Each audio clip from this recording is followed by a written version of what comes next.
Bueno, estamos con Leonardo Caruana, concejal electo, en nueva función, difícil para un cambio sustancial en su trabajo. Sí, bueno, gracias por invitarme. La verdad que sí, fue una de las cosas que pensaba previamente, ¿no? Después de casi 12 años en el Ejecutivo Central, desde la Intendencia de Miguel Lifchit, uno está acostumbrado a una cotidianidad de las decisiones ejecutivas. Bueno, mi primer proceso, campaña electoral, en un ámbito legislativo que tiene otras dinámicas y otros tiempos, ¿no? Acostumbrado también en una secretaría muy particular, que no termina en un horario administrativo a las 14 horas. Es decir, los grandes problemas o dificultades de la salud pública se dan a las 10 de la noche, se dan en situaciones cuando una ambulancia no llega, cuando hay dificultades en un hospital, y eso es 24/7. Cualquier día, 24/7. Y estamos acostumbrados también a una construcción de un equipo muy familiar, porque yo cuando decidí quedarme y proponer el seguimiento a Pablo, no fue en términos personales, sino que se quedó todo el equipo el cual veníamos trabajando. Es decir, un equipo de más de 60 gestores a cada uno de los hospitales. Imaginan 5.200 trabajadores, es un número importante. Cada hospital un pueblo, 1.100 el ECA, 1.200 trabajadores en los centros de salud, o sea que una dinámica que va a cambiar, es un nuevo comienzo para mí en lo personal en relación a la propuesta política, ¿no? Y viniendo como funcionario pasando por una pandemia, que era todo algo nuevo, ¿no? Y difícil, digo, de la gestión. Sí, la verdad que en 12 años, momentos críticos. Yo rescato, la situación lamentable de la tragedia de Calle Salta, y la pandemia como un fenómeno con mucha intensidad, con mucho agotamiento también, porque la pospandemia es, más saludable en términos biológicos por el virus, no en las consecuencias que dejó en las personas, en las familias, en el impacto de la salud mental. Es decir, nosotros seguimos trabajando con más intensidad, pero con sistemas de salud pública mucho más tensionados, porque además los contextos políticos y todo hace que la fragmentación de lo público se exacerbe más en etapas donde nosotros empezamos la pandemia con una foto del presidente, el gobernador, el jefe de gobierno porteño, sus ministros de salud, todos juntos. Claro. Esa noción de catástrofe era que yo creo que debería ser la noción de abordar las políticas públicas sanitarias, no un momento solo excepcional de la vida de las personas. Bueno, después se fue desdibujando y ahora estamos mucho más fragmentados, y además con las listas de espera y colas de problemas no resueltos, ¿no? Como funcionario habrás imaginado muchas veces la necesidad de herramientas. Esas herramientas, por ahí muchas veces se necesita del ámbito legislativo. ¿Cuál sería esa herramienta que necesitabas como secretario de Salud y que ahora como concejal podés llegar a generarla?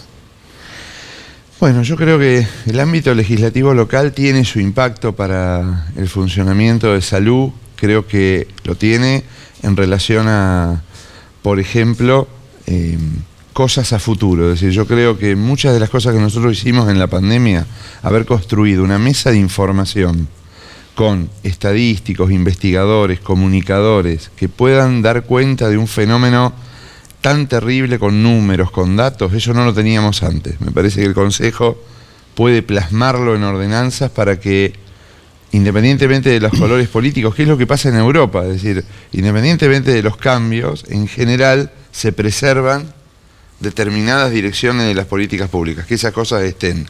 Creo que el legislativo provincial tiene un impacto mayor en relación a leyes. La ley de salud debería ser, y las leyes de financiamiento, sobre todo de financiamiento provincial del tercer nivel, de la alta complejidad, de la emergencia en la ciudad, porque no es sustentable un sistema de salud con políticas locales. O sea, hay que pensar en integraciones, y eso los legislativos lo pueden hacer si estar en consonancia con el legislativo provincial nos sirve para proponer estas cosas, de que queden plasmadas y que no dependa de si un gobernador es bueno o no en relación a el aporte de salud en la ciudad y en la región, porque la ciudad tiene que atender la región, pero necesita ese financiamiento para sostener los hospitales de alta complejidad, ¿no? Es decir, una discusión que no es el límite la circunvalación. Claro. Porque es un derecho. Ahora, los financiamientos tienen que ir por fuera de esa discusión ideológica, ¿no? ¿Cómo están viviendo la situación actual en materia de salud pública, teniendo en cuenta la dificultad que hay para importar insumos?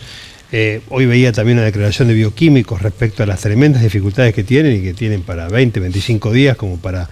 Se le agotan los insumos a nivel nacional. ¿Cómo están percibiendo todo esto? ¿Qué hay que hacer a futuro en el escenario político para cambiar esto? Bueno, la verdad que hemos atravesado muchas crisis ya, 2001, crisis inflacionaria, aumento del dólar.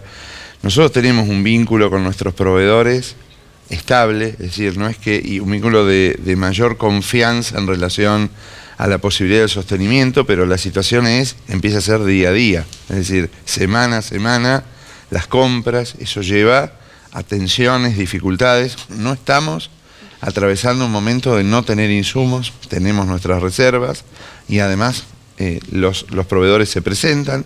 El problema son a veces la provisión cuando hay tanto movimiento de compras, cuando se dio esa semana la devaluación, eso sí genera un parate, cuestiones de obras que están votadas por el presupuesto participativo, bueno, hoy tienen otro valor. Cuando uno la va a ejecutar, licita, ya pasan 6 meses después del precio inicial, entonces las obras se caen y eso lleva a enlentecimiento, es decir, justamente lo que la población quiere, mayor celeridad y velocidad en la resolución del problema, nosotros ofrecemos mayor lentitud y eso también genera tensiones. Yo creo que, digamos, un eje fuerte para amortiguar estos problemas es seguir jerarquizando la producción pública de medicamentos, no para competir con el privado, pero sí para tener soberanía en relación a que, bueno, nosotros hoy tenemos un 60% de nuestros medicamentos que son de producción pública entre el Laboratorio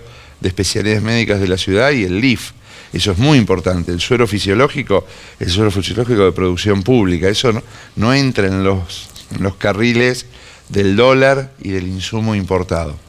Pero me parece que la deuda que tenemos como Argentina, digamos, si bien quiero hablar del vaso lleno, nosotros venimos de una impronta de Ramón Carrillo y de la historia de los sistemas de salud pública que tuvo resultados en la pandemia mejores que en muchos otros lugares donde los sistemas de salud pública estuvieron debilitados. Es decir, hubo países donde tuvieron muertos en la calle y fosas comunes. Nosotros no tuvimos eso, y eso significa la tradición de tener un Garrahan en Buenos Aires o un ECA en Rosario, que uno sabe que si tiene obra social o no, y hoy tiene un accidente de víctimas múltiples, sabe que primero quiere que lo lleven al ECA, independientemente de que lo utilice o no. Esa concepción es muy importante. Ahora, para discutir un sistema de salud único hay que tener una discusión nacional. No es agenda de la población, debe estar en el 8 o 9 lugar. Cierto. La discusión de la población. Y yo creo que tenemos que encontrar un camino a un sistema de salud que sea un poquito más independiente de los gobiernos y que sea más público. No digo privatizarlos, digo independiente de los colores políticos, discutir un sistema público de salud con las organizaciones sociales, la universidad, las asociaciones y los colegios, discutiendo un sistema público a 30 años, que siga teniendo el sector privado y las obras sociales su lugar, pero el Estado conduce las políticas de acceso a bienes y a derechos. Me parece que esa es una deuda. En épocas de crisis siempre hay los sectores medios empiezan a perder un estándar de vida. Digo, el tema de las prepagas, las cuotas cada vez se hace más complicado. Digo, ¿están percibiendo ustedes ese lamentable derrame, de los sectores medios que no pueden pagar y van a la salud pública?